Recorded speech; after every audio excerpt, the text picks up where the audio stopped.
But I think too many people don't because they're worried about, well, what will people think, or what will people say, or what will this mean for me? If my identity is this, what would it mean now if I was that? But again, this is why I believe in investing, so that at any point, if you decide to go a different path, you now have the choice and the freedom to do that. The Get Rich Slow Club podcast is a collaboration between Tash Etchman from Tash Invest and Ana Christina from Perla. The Get Rich Slow Club acknowledges the traditional custodians of the land we record on. From coast to coast, across land, waters, and communities, we pay our respects to elders past, present, and emerging. Any advice is general and does not consider your financial situation, needs, or objectives, so consider whether it's appropriate for you. Welcome to the Get Rich Slow Club podcast, where we take you from beginner to confident investor, where we can teach you everything you need to know about investing. So come get rich slow with us. Very excited to have Mel Browne on the show, who is a money expert. So we're going to talk about all things money. I'm very excited. But before we do, Mel, can you kick it off with a money win or loss of the week? So it's not a massive one, but it's one that we've just found. So it's an app called Too Good To Go. I hate food wastage. I hate overspending on food. And I only discovered this in the last week, and I was sharing it with my husband last night, and we've already jumped on to trials some things with bakeries and different places around us, which we will go and support anyway. But to be able to buy cheaply surplus food just seems genius. I love Too Good To Go so much. I've tried the Baker's Delight one a few times. I think it was like $10 and you get $30-something worth of bread, but we got like scrolls and loaves of bread and scones and hot cross buns. And I've also tried the muffin bread one. That's a fun one as well. Yeah, I was surprised by how many places were on it. It's so exciting because when I first downloaded it, it was only Baker's Delight, and now it's kind of expanding. So it's fun to go on and be like, oh, this new restaurant is on there now, this new bakery. It's been very good. Yeah, it's amazing. Tash, what's yours? It's someone's birthday soon, and I was asking their partner what they would like, and they were saying, oh, she's been loving massages. And I saw Woolies and Everyday Rewards had the Pamper gift cards on special. They had the bonus points on them. So I bought her a gift card, and I got 20 times the bonus points on it, which is fun. Oh, nice. Point hacking. Yeah, that actually reminds me of my money win, which is literally I went for a massage yesterday that I've been putting off for ages. My neck hurts. And there's this little Thai place that I go to. You know, when you have like issues and you're like, I really need to see a physio or a chiropractor, and then you go and see them. But then when you're like, you know, I think that I can just get it a bit cheaper by going to the Thai massage places. And I feel like someone did a number on my neck, but I feel so much better. Amazing. Mel, you've had such an impressive career. Do you want to give us a little recap for people who haven't heard of you before? Sure. So I was an accountant back in the day and a financial advisor. So I started life as an accountant and had a really successful accounting firm for almost 2 decades. During that time, what I realized was that I was helping people build their businesses, but they weren't doing enough with wealth creation. So when accountants had to be licensed in order to talk about super, I then became a financial advisor because I wanted to do more than just talk super with them. I wanted to help them with their whole of wealth creation. So both an accountant and a financial advisor for more than 2 decades in that firm. And during that time, I've written 4 books and done all sorts of things. But that's my professional life. My personal life is that I'm a Western Sydney chick. And my story is that at age 33, as a result of a throwaway line by my ex-husband, who said during our divorce that I would never make it on my own, I gave every cent of my divorce proceeds and every cent in my business and personal bank accounts to charity, which is a really stupid, emotional decision because I never wanted him to say that anything from that point was as a result of him. And that meant that I had to move into a frat house with friends. I went into 5 figures of debt. I didn't have money for cash flow or super or wages. And I had to really dig out of that and figure out, okay, how do I rebuild from that? How do I find more income? How do I start investing? How do I rebuild in my mid-30s? And I always tell the story of that theory and the life experience when I'm asked what my story is, because yes, I have the financial expertise from decades, but I also have the life experience from someone that was born with a wooden spoon in my mouth, and who absolutely had to come back from less than nothing, from making really stupid financial mistake to a point where in my late 40s, I became a multimillionaire and had the choice to work or not. And what I do now is financial education. So I am super introverted, super socially awkward. So for me, it's now no longer doing one-on-ones, thank God, in my accounting and financial planning firm. It's actually teaching others how to do that through financial education. I find that decision really interesting with giving all of your money away to charity after your divorce. How did you kind of live with that now that you view it as a mistake? Because often I get people kind of bringing out their past money mistakes and they find it really hard to move past those decisions they've made. How did you kind of reconcile that with yourself? Look, it took me quite a long time and I told no one. So I was so ashamed at the time. I wasn't a financial advisor at that point, but I was an accountant. I was teaching others how to do their tax and build their businesses. And here I was making such a stupid mistake. So I was incredibly ashamed, both of the decision and also of the consequence, because, it wasn't cute living in that frat house in a tiny moldy basement bedroom with all of my assets fitting in the back of my car. Like, that is not where I expected to be. And I think, Tash, the reason that I tell that story now is because I am okay with it.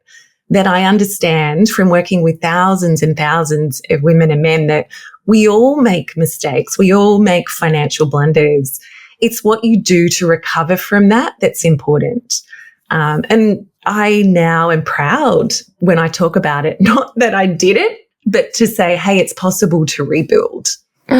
Sometimes it's hard to even talk at that time. I think for a lot of us who've made mistakes, it's easy to talk about it after the fact and be like, oh, this is where I am on the other side. Hindsight's so much sweeter. Mm-hmm. Yeah, because it's, there's a lot of shame that comes with money. There's a lot of feelings, right? Like, money is emotional. So of course we're going to feel a bunch of feels, especially if it's not good feels when it comes to money. So I think what you're doing is really powerful because you're talking to a lot of different women at different stages of their lives. I know you're talking to women, especially who are potentially a little bit older than maybe Tash and I, who are looking at building wealth for the first time and may be a little bit scared or apprehensive. I know we talked before this podcast started about how we hear women often say, is it too late for me? But we sometimes don't hear men say the same things. Maybe that's our audiences, or maybe there is a difference in gender when it comes to money. Mel, from your experience, can you talk a little bit around how, I guess, gender and age plays within the money spectrum? Oh my gosh, yes. How long do we have? So I think there's both gender and there's age. So there's gender. I mean, let's just talk about the fact that the financial system was created for men by men. And look, I really want to say that there are some incredible men in the space. So it's not that. It's that there are still so many things. For example, there are still funds that use highly aggressive as their risk profiles. I don't know of any woman, and really nowadays as many men, that relate to that. So if you decide that that's not for you, even though you tick the right risk profile for that, you might choose balanced instead and potentially miss out on a 1.5% return, which over time is going to compound to tens or hundreds of thousands of dollars. So these gender and age discussions aren't just that's interesting. They're actually costing us real dollars. But age, I think, is something as well that I don't think it matters if you're 30s, 40s, 50s, 60s. It plays a part. And I think for women particularly, if we look to Hollywood, for example, there are so many roles, a wide variety of roles for men regardless of their age, whereas I distinctly remember the conversation that Meryl Streep had with Graham Norton when she said the day that she turned 40, that year she was only offered 3 roles and it was 3 witches. And I mean, there is still this societal expectation. She's such a great actress. She's such a great actress, and yet still they're the only roles. So there is still this expectation of you can only do this if you're younger, or if you're of this age, maybe you just need to, maybe you're past it. And certainly one of the questions when I put out information on investing and compound interest, particularly if I'm using a 30-year time frame, from women in their 30s, 40s, 50s, 60s, I'm hearing, yeah, but what about me? Is it even too late to start investing given I don't have that long? I have never had that from a man. And I've had conversations with other financial planners and male financial planners where they've said they've never heard that from a man. So I think we're both changing our financial behavior, but also excluding ourselves because of these messages that we're receiving. And it really concerns me that that's affecting our finances. Why do you think it's coming from women that it's too late? Because I see this in my DMs all the time, even people in their 20s saying, is it too late for me to start investing? Why do you think it is coming from women and not men? I think because men believe that maybe there's a thing even that with young boys around, this is what's capable for you. Whereas for women, we don't have that. We were almost taught your role is to be nice and to be the good girl and just, this is what's expected. And yet women are outliving the blokes. We are living till 88 on average. If we're not involved with that long-term decision making, then that's potentially going to impact us when we're older. And because women over 55 are most at risk of homelessness, it means that it doesn't matter your age, you can't afford not to invest. But I find it really sad that someone in their 30s would. But I also think it's around, so Starling Bank did research around the messages that media tell men and women when it comes to money.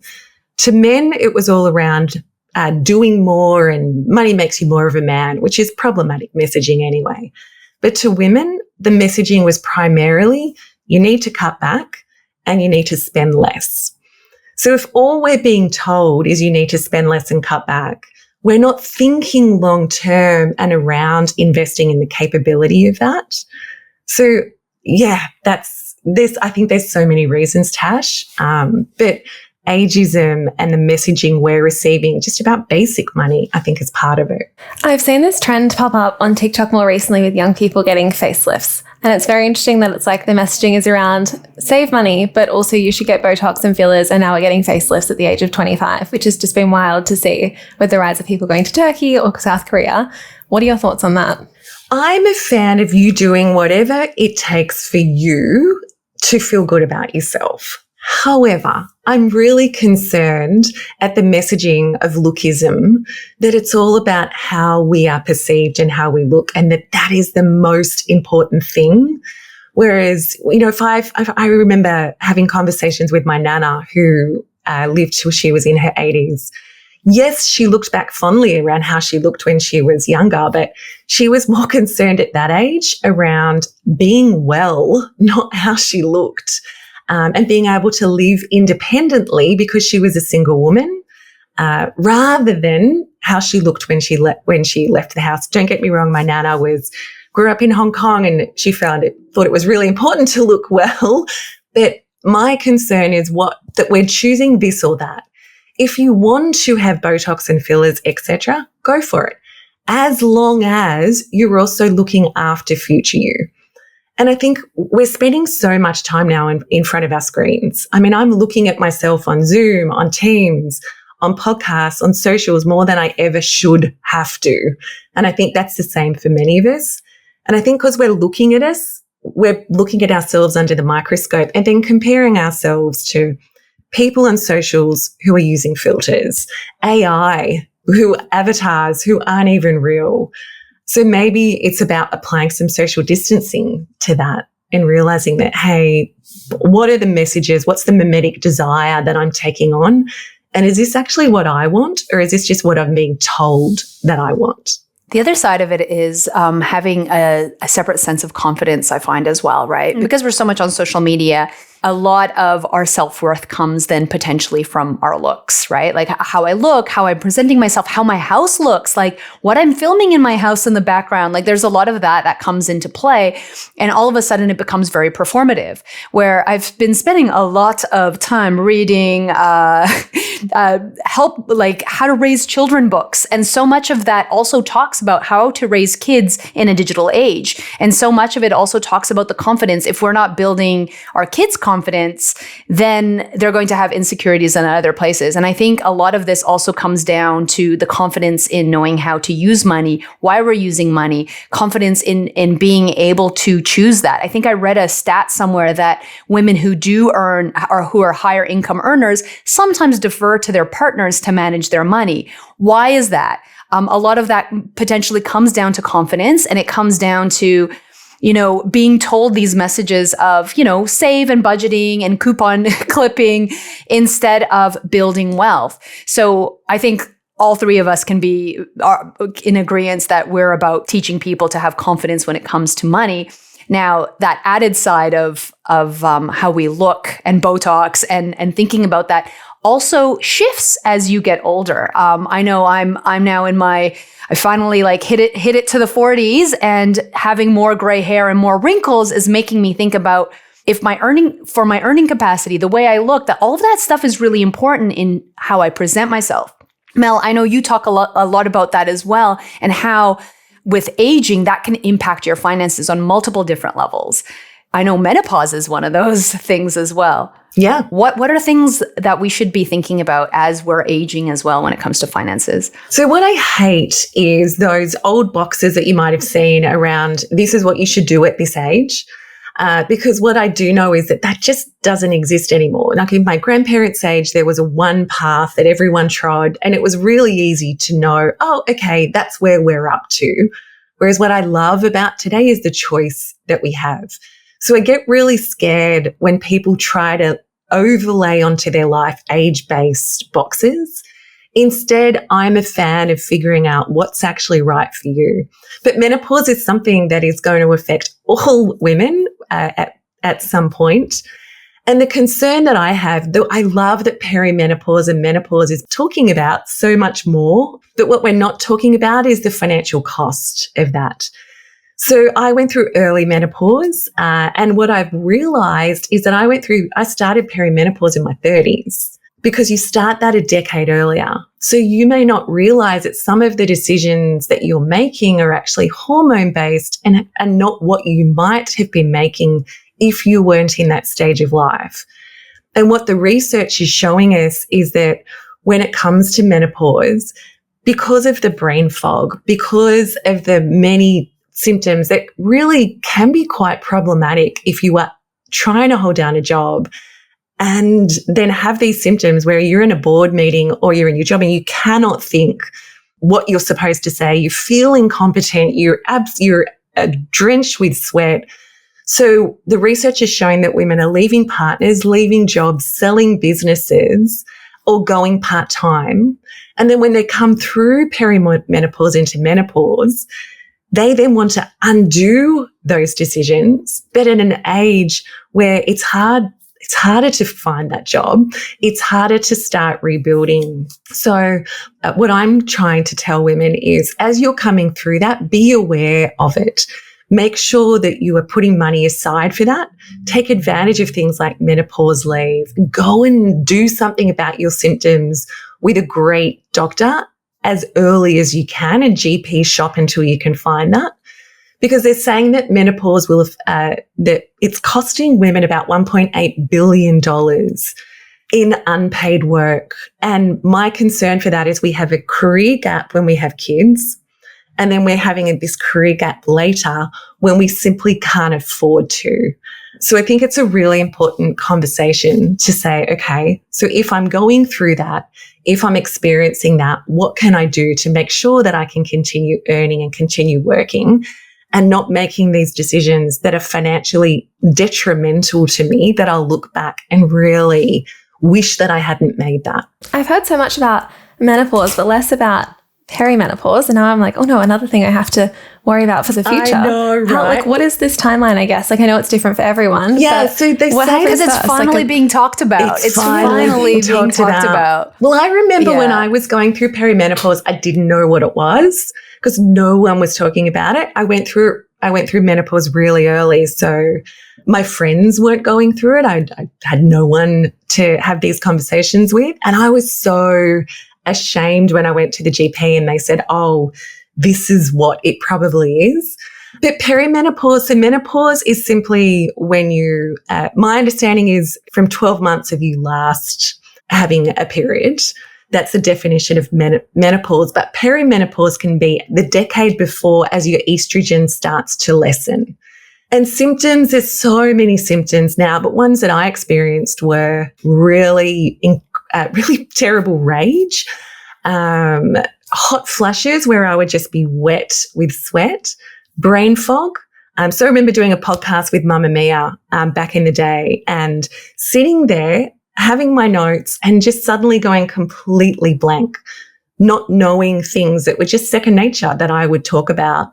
And I listen back now and go, oh, wow, I can tell that I'm fumbling. Or they did a little video for me for socials and I just happened to have a hot flash during it. And the video went online and you can see I look very glowy. And the poor girls that were videoing me halfway through went, do you need some powder or something? I'm like, and I was just trying to, it must be the lights. But what I know is that for some women, this can be so bad that, as I said, they're leaving jobs, they're selling businesses, they're dropping to part-time because they feel so incompetent and unable to manage what they're doing, which is financially catastrophic.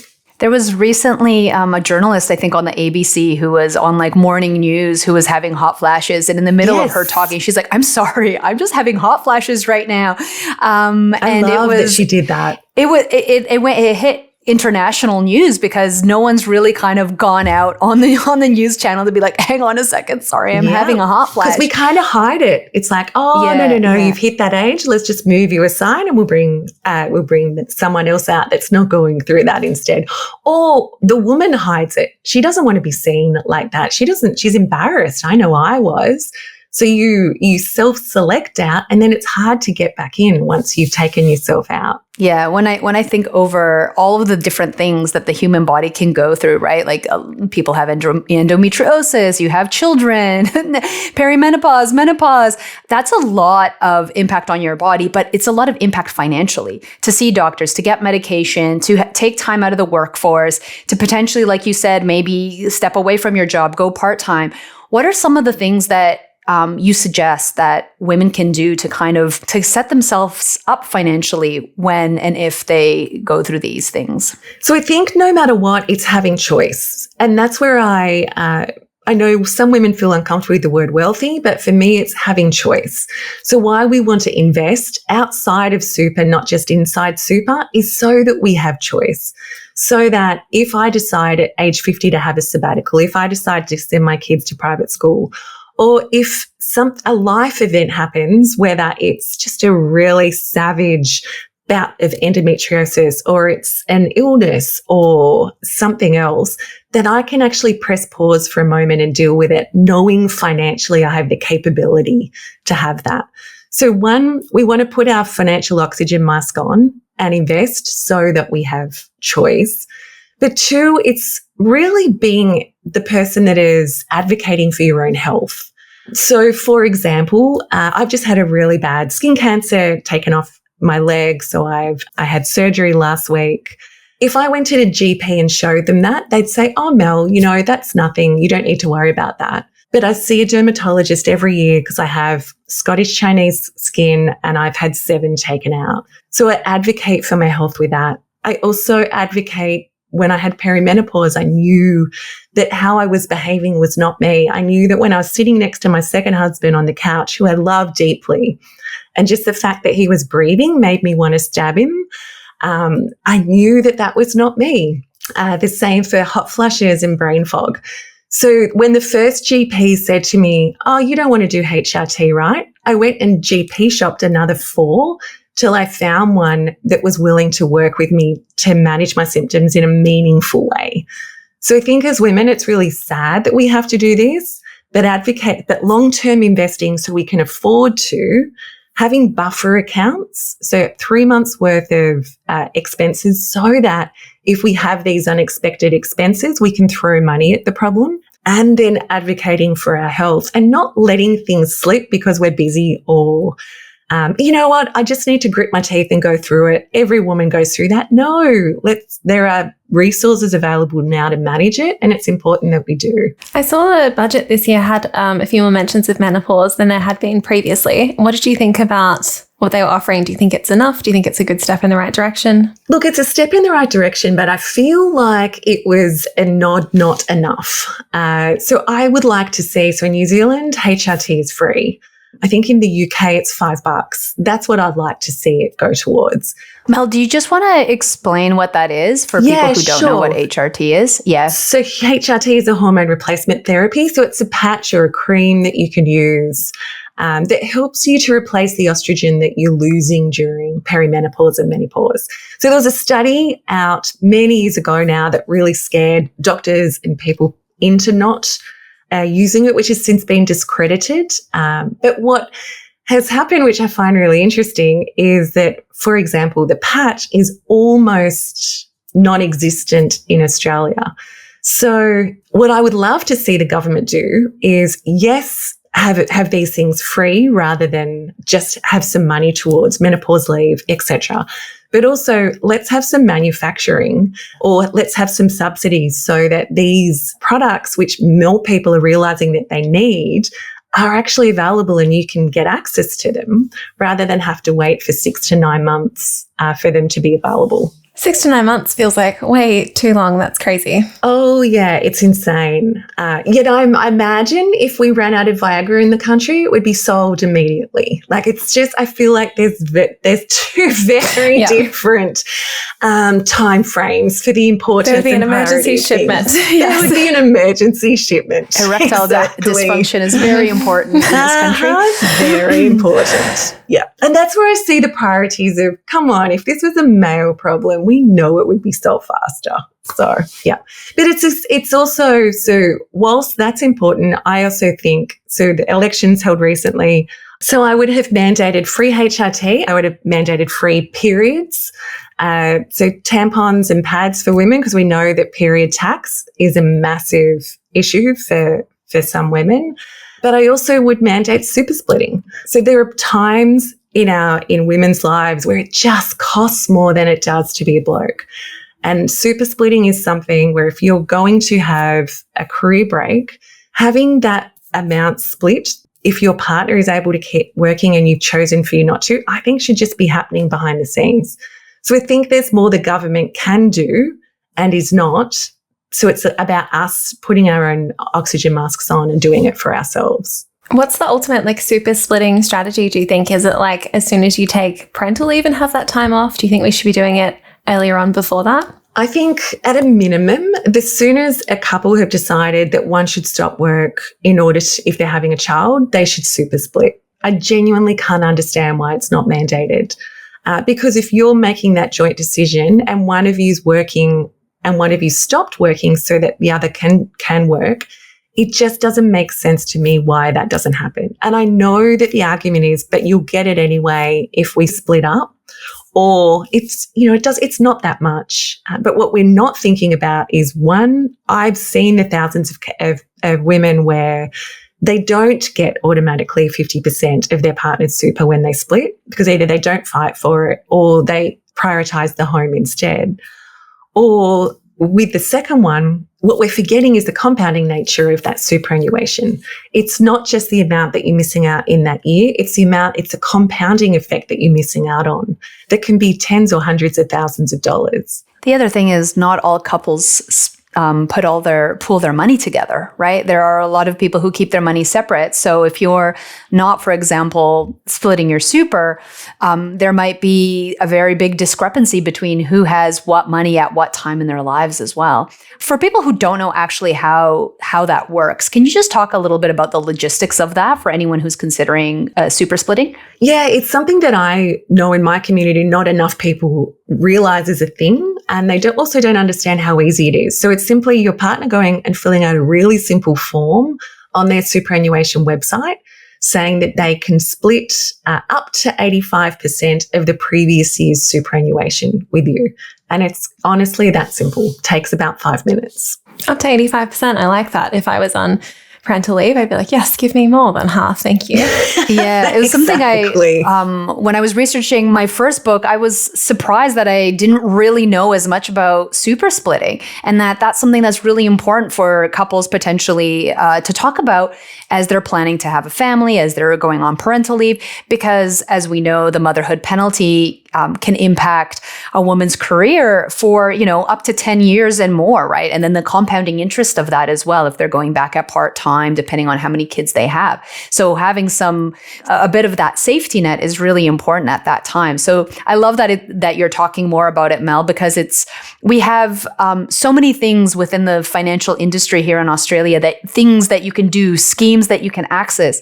But if you don't know, you don't know. So we need to be talking about these alternative ways. I know my partner and I talked a little bit about it when I went on parental leave, and everyone's like, well, did you do it? And it's like, no, we didn't. And a big reason was because my super amount was larger than my partner's. And we were like, well, it'll even out by the time we finish leave. So whether that's the right choice or not, that's what worked out for us. But at least we had those conversations, right? At least we're on the same page of where we want to go. And potentially it would be different if that wasn't the case with our supers. Yeah. But I find it interesting that because yours was higher, you decided to opt out. Yeah. I mean, maybe it's the wrong choice. But we're always having conversations about that stuff. Whereas, for example, I haven't gone back to work full time. I'm working part time. So, my partner's working full time. So there are these kind of compromises that we've made as well along the way with our super, with our income, with how much we're working. But that doesn't mean it doesn't change, right? It might change again in 5 years' time. We can have that conversation again if something else changes. So absolutely. Yeah. And I'm such a fan of every year having that conversation. I know my husband and I do in January to say, right, what's changed? What do we want to do this year? Are our goals still our goals? And whether you're single or in a relationship, to have that reset every year, because just because we say this is what we want or where we want to go doesn't mean that now we have to. It's doing that reset and knowing that's okay. Yeah. How do you actually figure out what's best for you and what you want to do? I feel like I see you doing so many cool things and you seem to live a really cool life now. But how did you decide that this was what you really wanted to do? I think, Tash, from that divorce, so up till then, I had really played the role of the good girl. So eldest daughter in my family. I come from a really fundamental family, Christian family, really conservative. And I just didn't want them to not think well of me. Like, I just grew up people pleasing. That was baked in my DNA. And I think because I went through that, knowing that my very conservative parents would not speak to me, which they didn't for quite some time, and lost friends and had a lot of assumptions made from me. And I had already gone through so much in my life with traumatic events that had happened. And I think I just went, you know what? That's enough. That's my line in the sand to now go, I am now from this point on in my mid-30s finally, choosing what I want out of this one life.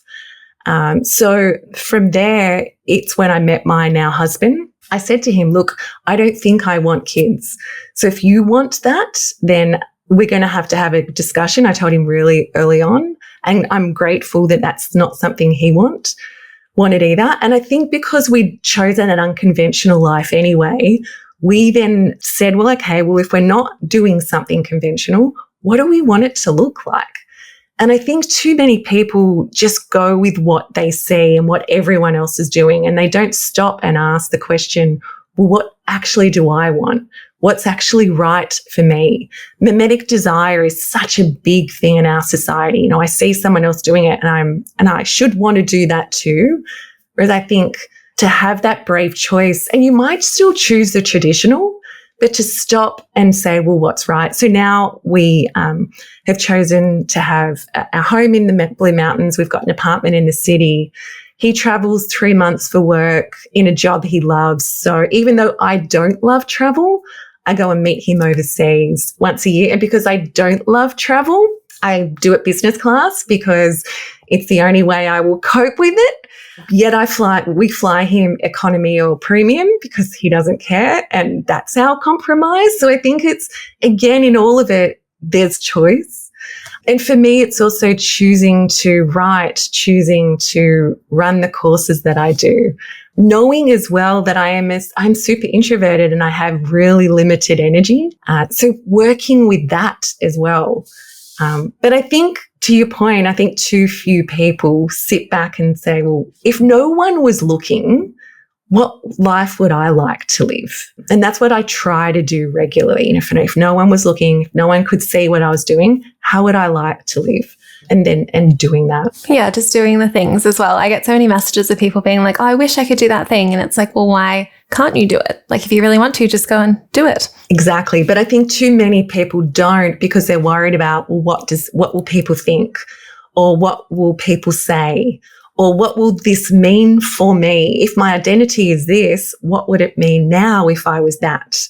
But again, this is why I believe in investing, so that at any point, if you decide to go a different path, you now have the choice and the freedom to do that. I love that so much. So we can all be on our fun reading retreats or our business friend retreats. I love seeing your stories on that. Yeah. Yeah. Reading retreats, writing retreats. I'm so all for that. Solo. Yes, all the solo reading retreats. I went on a reading retreat with my friend and we just like barely spoke and we read like 6 books in 5 days and we just sat next to each other and it was perfect. That sounds so perfect. The introvert dream, I think. Awesome. Do you want to tell people a little bit about your course? I've seen some very, very good reviews about it. Yeah, so I've got, I do a bunch of different things from freebies to really short masterclasses. But I also have an 8-week course called the My Financial Adulting Plan. So the reason I created it is because I used to have to charge thousands of dollars as a financial advisor to do this for you. And now it's teaching you how to do all the things that I used to do for you.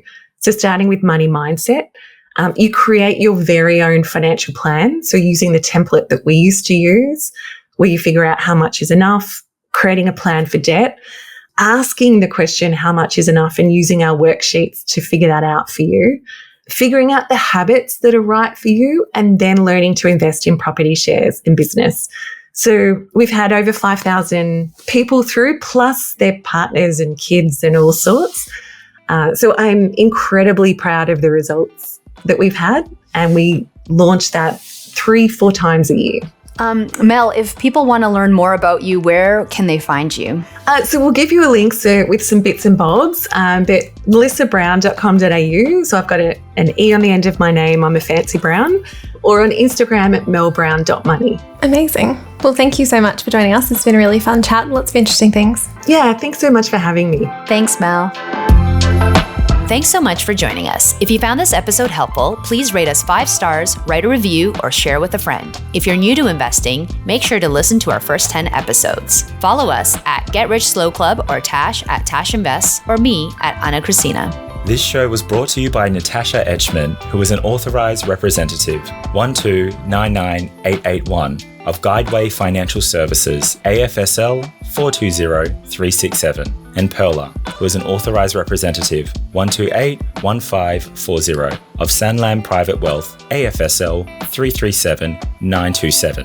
Knowledge is power, especially when it comes to investing. So make sure you check out our financial services guides and read the product disclosure statement and target market determination for any investments you're considering. See our show notes for more info.